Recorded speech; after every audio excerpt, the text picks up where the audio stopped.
going on, everybody, and welcome back to another episode of JaAR.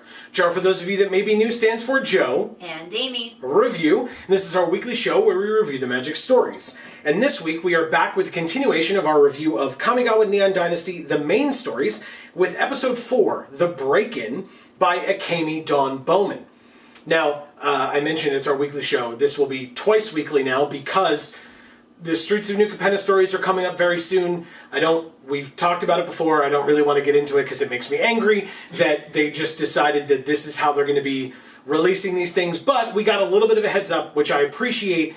So credit where credit's due there.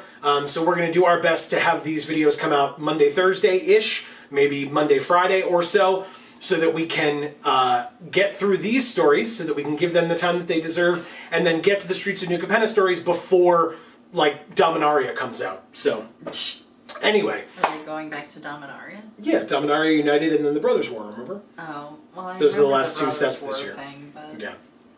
Yeah, those are the last two sets this year. I think it's Dominaria United. I could be wrong on that name. I haven't memorized it yet, but anyway, regardless, that's what's coming soon, later, whenever. Okay. My quick review for this story, for The Break-In, is I enjoyed this one. There's kind of like a glaring thing that I want to talk about that we'll get into in the video itself, or in the review itself. But otherwise, I think the story was good. Good moments with the Wanderer, with Tamiya, with Kaito, so I appreciated a lot of that stuff. Okay. What about yourself? I thought it was fine. There were a couple of moments where the writing was pretty, you know. Mm-hmm. But yeah, I mean, it was, I don't know. I guess my expectations were a little high for, like, Fair. What these moments in the story would have been, if that makes sense. Yeah, definitely. And it just kind of didn't really meet those. Fair enough. Yeah, I mean, I have some... But if I could even remember the last time the story met my expectations, I think I'd faint, so... Yeah, I have some notes on something like that, and so maybe we can get into it more as we go along. But hey, if you have not had a chance to read this story for yourself, or if you want a refresher, since it's been a little bit now since they came out, the top link in the description down below will take you to this story so you can read it for yourself. Or at least check out some of the images that were part of the story, etc., because we are going to be talking about that a little bit as well today. So, before we get to the full review itself, just a reminder, hi, welcome to the channel. Thank you so much for being here. Please don't forget, while you are here, if you are enjoying the stuff that we are doing, don't forget to subscribe and ring that bell so that you will get notifications whenever any of our videos come out, including now 2 of these a week, and going into Streets of New Capenna, we will have to wait a little bit after those stories have started coming out, but we will get to them as quickly as we can for all of you, so definitely stay tuned. Plus, we are live every Monday and Friday, 8 to 10 p.m. Eastern Time, right here on this channel. Mondays, we play MTG Arena, so when this video is coming out, MTG Arena will be tonight, 8 to 10 p.m. Eastern. We typically, almost exclusively, play whatever the newest limited format is at the time. So if that's something that sounds interesting to you, we have an awesome community, so definitely come out. We would love to hear from you in chat. Amy is very good about, making sure that everybody is welcome and etc. So yeah, please just pop in and say hi, even if you're not necessarily comfortable saying anything else. That's right. Because then I can name you at the end. That's right. Shout you out. Exactly, and thank you for being there. Exactly. And then on Fridays, we stream whatever video game we happen to be playing at the time. Right now, we are in the middle of X-Men Legends 2, Rise of Apocalypse for the PlayStation 2. So if that is something that interests you as well, it has been a ton of fun these past few weeks playing that game. So we would love to have you there as well. But without further ado, on to the full review itself. Thanks for waiting for me to do this. Oh, it's fine. I was like, oh, it's always out of the corner of my eye, you know. The story kind of starts with the Emperor being all business. So I talked about at the end of the last story how the Emperor was there. We got like Kaito's mental impressions of what was going on, but the Emperor didn't say a word, which was really good because it was like, okay, we're going to see what happens in the next story. So it like kind of is like, you're going to have to wait. And so that's a really good like cliffhanger-esque thing of like, let's find out what's going to happen next time. I can't wait. So yes, the Emperor kind of starts off being all business. Like, okay, this is what we have to do, blah, blah, blah. But Kaito, of course, kind of gets upset because it's like, he's reuniting with his friend, and she's just kind of like, okay, whatever, we got to do X, Y, and Z. And he's like, oh, all right, well, maybe our friendship isn't that strong anymore, or whatever. And I said to myself at that point that hopefully this kind of gets revisited to a degree. And I would argue that it did. I mean, they had their moment, and then kind of the Wanderer, they had their moment of the two of them, and like, he's like touching her shoulders, and then he's like, oh, I'm not supposed to be doing this, but she like grabs his arm as well, so like, they have that closeness and that contact. And then when we hear from her and get her perspective, we hear her, are able to get in touch with her thoughts, where she's thinking about the fact that he was searching for her all this time, and he says maybe she was searching for me as well. And she then says, like, maybe your home isn't the place where you're from or where you live, but the people that matter to you. And that is a bit of a cliche, and I didn't love that, but it works with the way that this story was going, with Kaito at least being so concerned that, like, oh, she's kind of cold and like, mission focused right now. Right. And she kind of softens to a degree towards the end there to say, oh, that's where my home is, with these people that I love and who love me in return. Mm-hmm. And that's super important and true. Like I said, a little cliched, but it's not wrong by any means. I don't know if you wanted to talk more about that. I liked that a little bit more than you did, I think. Sure. Because Kaito's expectations of what them reuniting was going to be like were never really going to be fulfilled, right? Because, well, one, she's the emperor, so, like, there's gonna be, like, a modicum of coldness from that, I think, no matter who it is. But also, like, just the fact that she was gone for so long. And so, in his mind, he was really building up her. Yeah. He was really putting her on a pedestal in his mind. And, like, making it hard when she came back for her to be able to fulfill those expectations, even if she had been trying. Which she wasn't, because she was focused on other things that she felt were really important. But also, I feel like the other portion of that is that Kaito doesn't know what she's been through. She's been gone this whole time. And yes, he's been through a lot, partially because she was gone, and partially just because he was living life, right? But he has no idea what may have been affecting her and making her cold. Right. While she was away from everyone she loved. Yeah. And against her will. And I think to a lesser degree, I mean, it's also, his kind of hope of their reunion of, like, whatever, whether it be like running and embracing each other and, oh my God, I love you, I missed you so much. Even if that's not exactly what he was hoping for, like something like that. But it's also that they're reuniting under the current circumstances, right? And so it's not like, oh wow, haven't seen you in a while, let's sit and have a meal and talk for 4 hours about, or 2 days or whatever, about everything that I've missed for the last decade, or everything that you've missed for the last decade. They don't have that kind of time. No. And so arguably she's good for him in that she's like all business at the start, because it's like, this is important, we don't have time to do the like... This is what we need to do right now. Right, because she could want that too. But she's very much like, okay, I'm here. I mean, again, also, at the time that she at least shows up and is cold and calculating like that, or all business like that, her spark is trying to pull her away every second. Right. So she doesn't have time to say, oh my God, it's so good to see you, I missed you, because she's straining against even staying there. Right. So, yeah, and we'll get into that stuff. God, so frustrating. I personally, this is only me, But based on the story spotlight cards from this set, right, Anchor to Reality is the card with the reality chip hovering over her hand, and you see like the veins coming through or whatever. For some reason, when I looked at the story spotlight cards, I assumed that was like going to be the last one. That like we'd go through the whole set and she would like show up and do what she has to do, and then at the end it would be like she was saved and here's the reality chip anchoring her to the plane and right. or I should say stabilizing her spark again, etc. Once Jin Gataxias is dealt with, the Tezzeret stuff is taken care of, and instead it was at the beginning of this story that it occurs, and then even then that doesn't really solve it. It's still kind of up in the air even now at the end of this story before we go into the finale. I don't bring that up because I have a problem with it by any means. It's just kind of what I assumed of the story. But I guess that brings me to the question of, I don't think we've talked about this a lot on JaAR, so I was curious, do we miss the numbered story spotlight cards?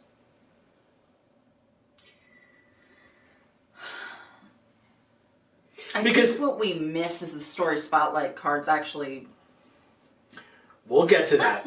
We'll get to that. We've talked about that a fair bit as well, and I appreciate that. That's a very good point.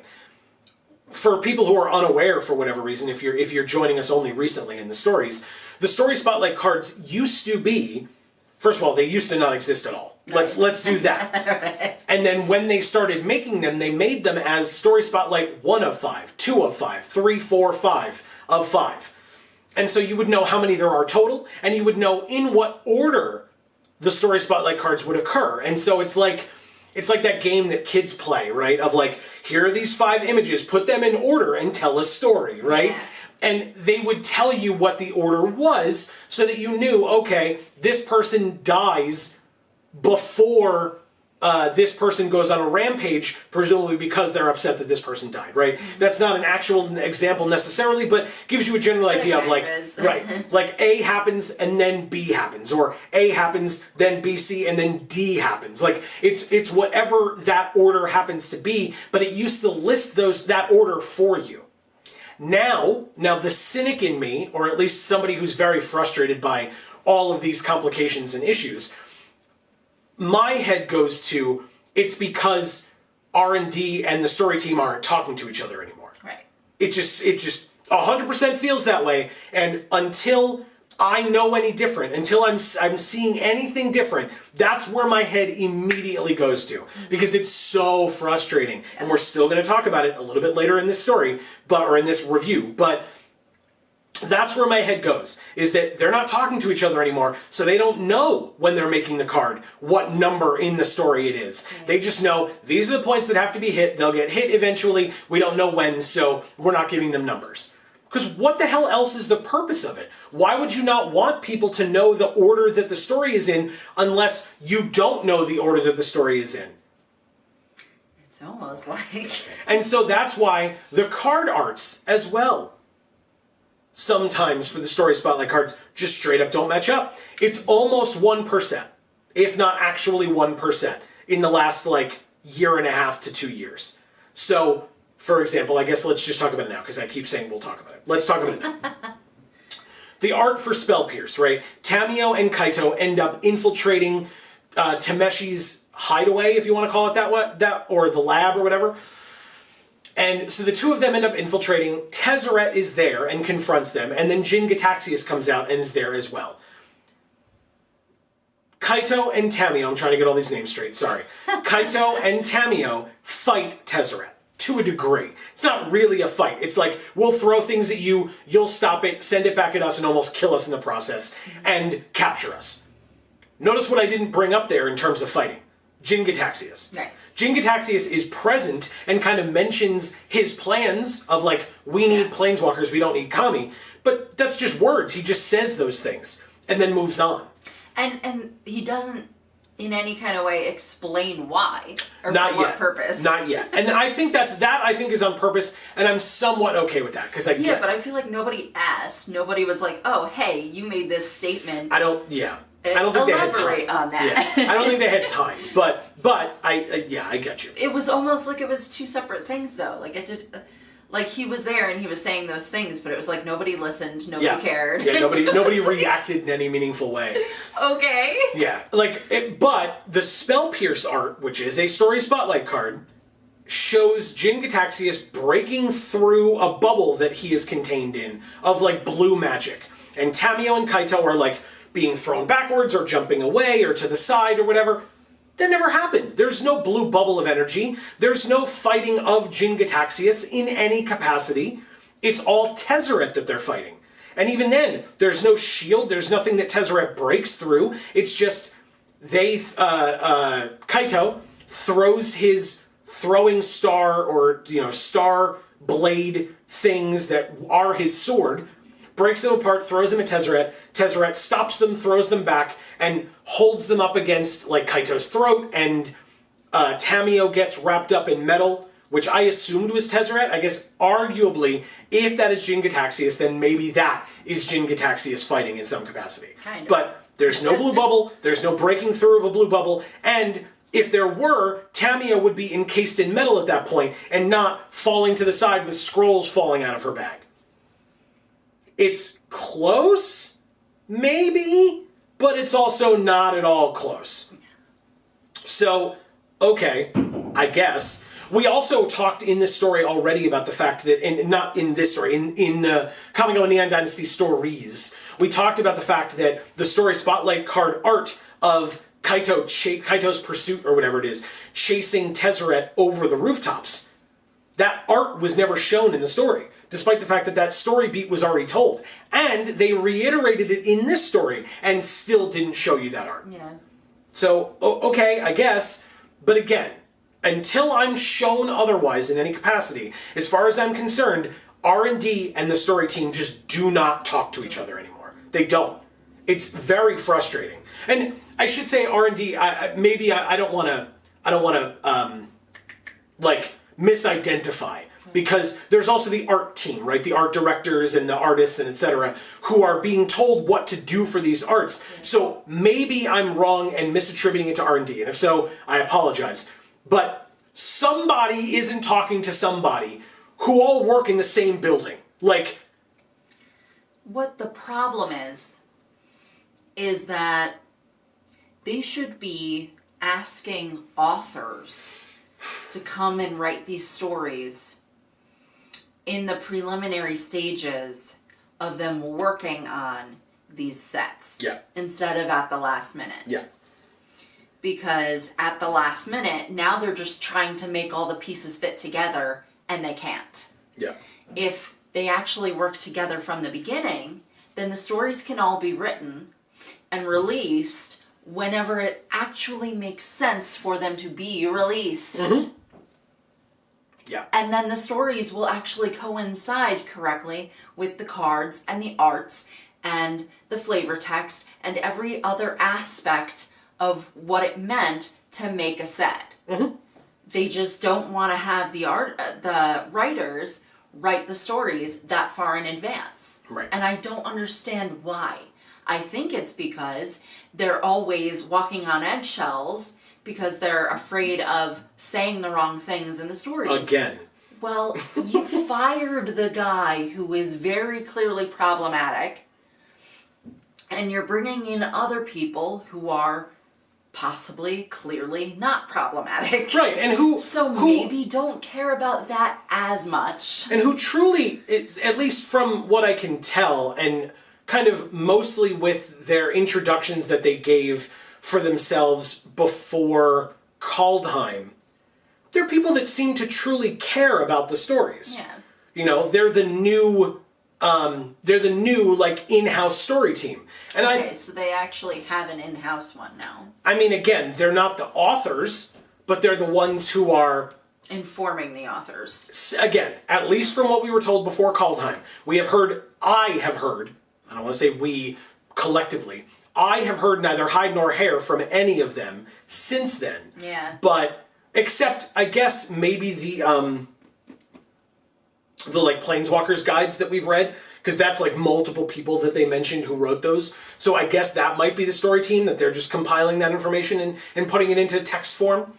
But yeah, I don't know. Again, I don't necessarily need like that kind of accountability, right? That's not what I'm asking for, where these people need to make themselves available on social media. Like that's not my place to say. That's not appropriate. No. They do whatever they feel is right, and like I said, the indication that I got from the articles that we read where they introduced themselves made it seem like they were really passionate about the stories and interested. So are they being set up to fail in that? And I don't mean like a tinfoil hat conspiracy. I just mean like that's the effect of what's occurring. Is that like because these other departments aren't talking to them, or they are on too much of a crunch and so they can't talk to those other departments in time, is that setting them up to fail? Absolutely. I agree. And it seems and like I don't think it would matter what type of business you were talking about. Excuse me. People who had no ability to communicate with the other departments effectively to do their job the way it actually needed to be done. Yeah. It wouldn't matter the industry or the business or anything. They are set up to fail if that's the case.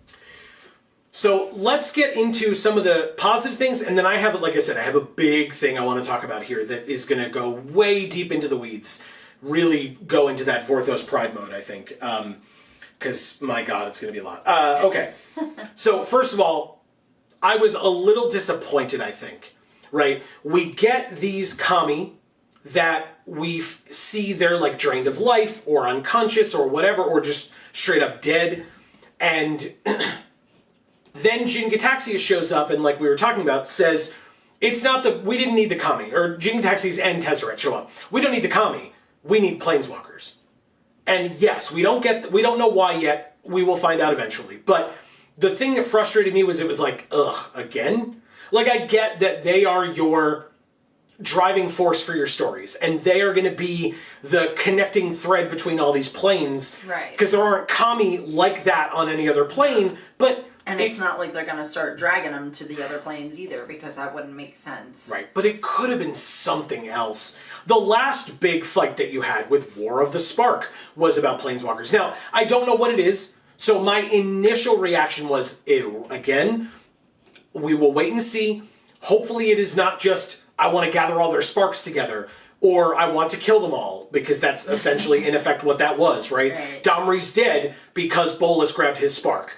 Like, it's just that whole idea. So, my initial reaction was frustration, but we will see what comes of that as this plan starts to unfold a little bit better. Yeah. And emphasis on the word better, because I really hope it's going to be better. Yeah. I did appreciate, we read the Kaito origin stories, and we heard when Kaito was kind of going through the forest with Aiko to get to Tameshi, we heard how Kaito had the dagger in his belt. Mm-hmm. And Aiko was like, what are you doing? You're not supposed to have weapons. Like, we agreed we wouldn't bring them. And then in this story, Kaito, from his belt, uses that dagger to shoot it up at the ceiling and like break one of the lights or whatever to distract Tezzeret long enough so that he at least can get away. Then Tamiyo gets like captured with more metal wrapped around her, and you kind of pointed out how shitty that moment was for Kaito, because Kaito is like, I can get the hell out of here, right, but I can't unwrap Tamiyo from all that metal. Right. I will have to leave her behind. Right. Which sucks. And so, being that, like, it sucks being the person who's wrapped in metal and can't escape. Yeah. But it also sucks being the person that knows, I have to go, otherwise I'm gonna die too, or end up in some kind of, problematic situation too. And yet... But otherwise I have to leave this person behind. And yet look what happened. Yeah. He left. Or, no, sorry, he stayed. He forced himself to stay, and he was like, I'll fight, I'll probably get captured, right. And sure enough, when the Wanderer eventually shows up, the two of them are on tables in restraints. Mm-hmm. So we didn't see that moment, but we don't really need to. Right. We know what happened, right? Tezzeret's not dead. Spoilers, Jin Gataxias is almost certainly not dead, even though the Wanderer slashed at him, which, again, this one's a little picky, but because we were talking about it, the story spotlight card of the Wanderer Strike, or whatever the hell the card's called, with the Wanderer hitting Jin Gataxias, that was a horizontal slash. in the story it was a vertical slash from neck to chest. Again, that one's a little nitpicky because otherwise it's extremely close in comparison to some of the other ones we've had problems with, but it's still a difference. And if you're an art director and you know that it's a vertical slash, which I'm implying that they did not, then if your artist sends you art and it's a horizontal slash, you would probably go back to them with some notes and say, hey, I told you it was a vertical slash, it needs to be a vertical slash. Right. Like, so anyway, that one I think is nitpicky. As with anything, by the way, if we haven't said it yet for this episode, please, we would love to hear your thoughts on anything that we talk about at all in the comments down below. You can vehemently disagree with us. You can let us know that you agree. You can tell us you're somewhere in the middle, or you thought of something that we didn't think of. We would love to hear any and all of those thoughts. That Truly. one, more than anything, I want to hear it. Exactly. What else? Okay. I guess it's time for the bigger annoying thing. Okay. So we watched a video recently where it talked about Captain America Civil War. Even if you haven't seen the movie, I'm not spoiling it for you. And nor do you need to fully understand it. But we watched a movie that discussed Captain America Civil War, and it discussed the plan that the villain had in that movie and how goddamn complicated and convoluted it was. Yeah. Where all of these things had to perfectly fall into place for the movie to occur the way that it did, and that if you actually stopped to think about it for like 2 seconds, you'd be like, that actually makes no sense. You'd be like, this plan sucks. Yeah. Because there's way too many variables. Something's going to go wrong. And then if one of those dominoes goes wrong, they all fall down, and this plan just does not work. So this is slightly removed from that, but kind of close to it as well. Let's talk about the reality chip. Because this is, I mean, back when the Phyrexians were first around, and we had like the things like the Argothian Silex or whatever, these were items that could destroy entire planes when utilized properly. So I guess by comparison, this one is less than that, but it's also post-mending. We're in a post-mending world. So the reality chip, based on the story, has to be one of the most ridiculous things. So I'm just going to read what I wrote here because I want to make sure I don't forget anything. The reality chip destabilized the Wanderer's spark when Tezzeret showed up with it 10 years ago, causing her to have this difference in her planeswalking ability compared to all the other planeswalkers we've seen before. And because of her connection to Kyodai, so her and Kyodai's connection to one another, it left Kyodai confused and essentially incapacitated for the past decade. Then, when the Wanderer finally returns to Kamigawa, she is reunited with the reality chip, with the anchor to reality, which helps her restabilize her spark, but also gives her visions or transmissions from the facility, warning her of an impending attack because she overhears them discussing it. But she never showed up on Kamigawa in the last 10 years that we know of, despite the fact that she could have. At least it doesn't, there's no indication that just because her spark was destabilized that she couldn't have popped onto Kamigawa just the same as she popped onto any other plane. Right. And she is straining to stay on Kamigawa here. She was straining to stay on Ravnica or Amonkhet when she went to Amonkhet, or Ravnica when they went to, or not Ravnica, I forget what plane Dovin went to. Kaladesh, maybe? I guess it was Kaladesh. Yeah. So Kaladesh when she went to Kaladesh, but she was there. She was able to be there for a period of time and focus enough to stay. We hear about the fact in this story that the Emperor mentions that she heard about the fact that Kaito was looking for her. And she was sometimes, quote, one step behind him. Well, unless they're actually retconning War of the Spark Forsaken, in War of the Spark Forsaken, she was able to follow the trails of Tezzeret and or Dovin Baan. So why not pop in and say to your friend, listen, I can't stay for very long, but I know you're looking for me. I'm alive. Right. I'm okay. I have to go. Well, because I don't think she has control over what plane she goes to. But during War of the Spark Forsaken, she did. She followed When? Tezzeret she was the one that was leading them all to the assassins to their targets. She could follow the trails. She went to Amonkhet. At least I think she was with the group that went to Amonkhet. But is it the kind of thing where she sort of like decides to follow the trails and then just like follows them? Or is it the kind of thing where she like rides on the coattails of the trails, and so she can't choose to go to any plane, but if there's a plane that somebody just planeswalked to, she can kind of like use their like leftover trail to like go to that one. But regardless, my implication is if she was one step behind him, then follow his trail and say to him, hey, I know you're looking for me, I'm still alive. Like, that is basic, like, common courtesy. Right. Like, or you like are obviously... some kind of a thing behind. Like, if you end up back on Kamigawa, leave some kind of a signal behind for him, and, then you'll planeswalk away or whatever. Yeah. But it'll at least, like, give him some kind of indication that you're alive. Yeah. But this stupid reality chip, it's just like, I just don't... It does all of these things, but like, then the Wanderer's abilities just make no goddamn sense. Like, if she was right behind him at any given time, why did she not follow him, tap him on the shoulder and say, hey, by the way, I'm here. I'm not going to be able to stay for long because I have a destabilized spark. But like, that conversation alone would be drastically less time than she spent on Ravnica or Kaladesh or...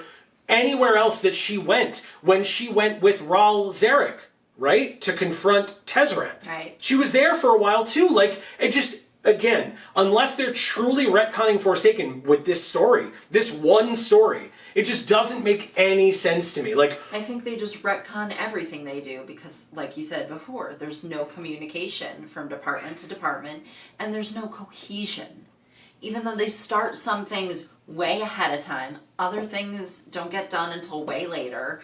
And starting things ahead of time means that they didn't think it all the way through. So by the time it gets to the end, it doesn't make any sense with what their original concept was. I think they just lose that every single time, it seems like now.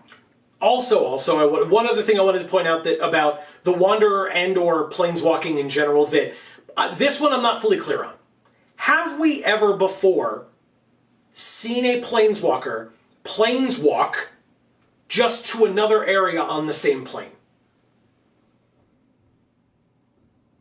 To my knowledge, it was always they would leave a plane, go to another plane, and then they could planeswalk back to the first plane that they were on to a different location of that plane. But I never knew of a planeswalker to be able to be like, oh, I need to be over there, which is like, however many hours of travel, so I'm just going to planeswalk over there on the same plane. Right, that doesn't make sense. But the Wanderer does that.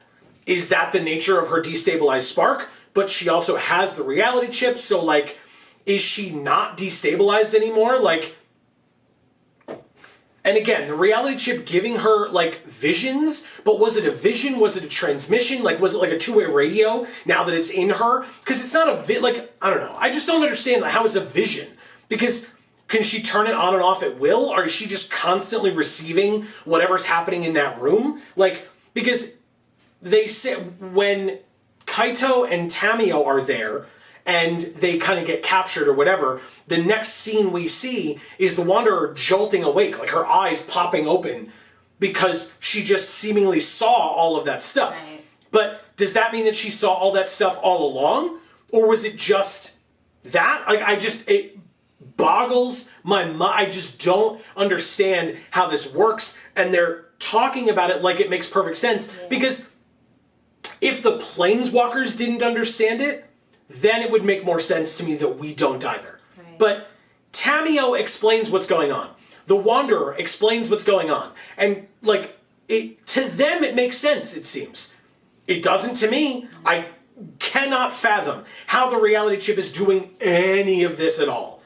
It just boggles my damn mind. So I'm like, I just don't get it. I have no idea. So yeah, that's my glaring problem with this story, is that, like, it just, is it a retcon? Is it, like, that I'm not understanding? Because that's definitely possible, right?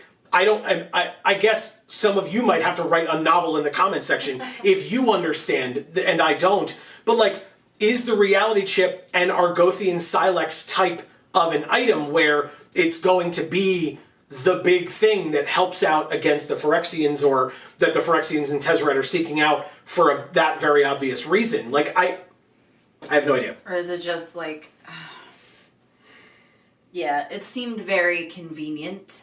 Or the Apocalypse Chime was the other big one. Sorry, go ahead. Yeah, it seemed very convenient that it just could kind of do anything, and... It did everything. Right. For this set, it did literally everything. I can understand a MacGuffin, right? We had the MacGuffins in, like, Zendikar Rising, right? Where Nahiri is looking for the MacGuffin. It, by the way, for people who are unfamiliar, a MacGuffin is a thing that you're searching for, like a widget. If you've learned business, where they just talk about widgets, you make widgets. It's just a placeholder word for this thing that we need, this quest item or whatever. Right. So the reality chip in this story is the MacGuffin that everybody is after, because it will help them or stop the other people from enacting their evil plan, or whatever the case may be. I just don't get it, and my head hurts. So I think I'm done with this story for today, because I don't know what else to talk about. But that's what I was thinking of throughout the course of reading the story. I'm like, wait, how does this make sense? How is the reality chip doing this? It already did this. And they seem to understand it, but I don't.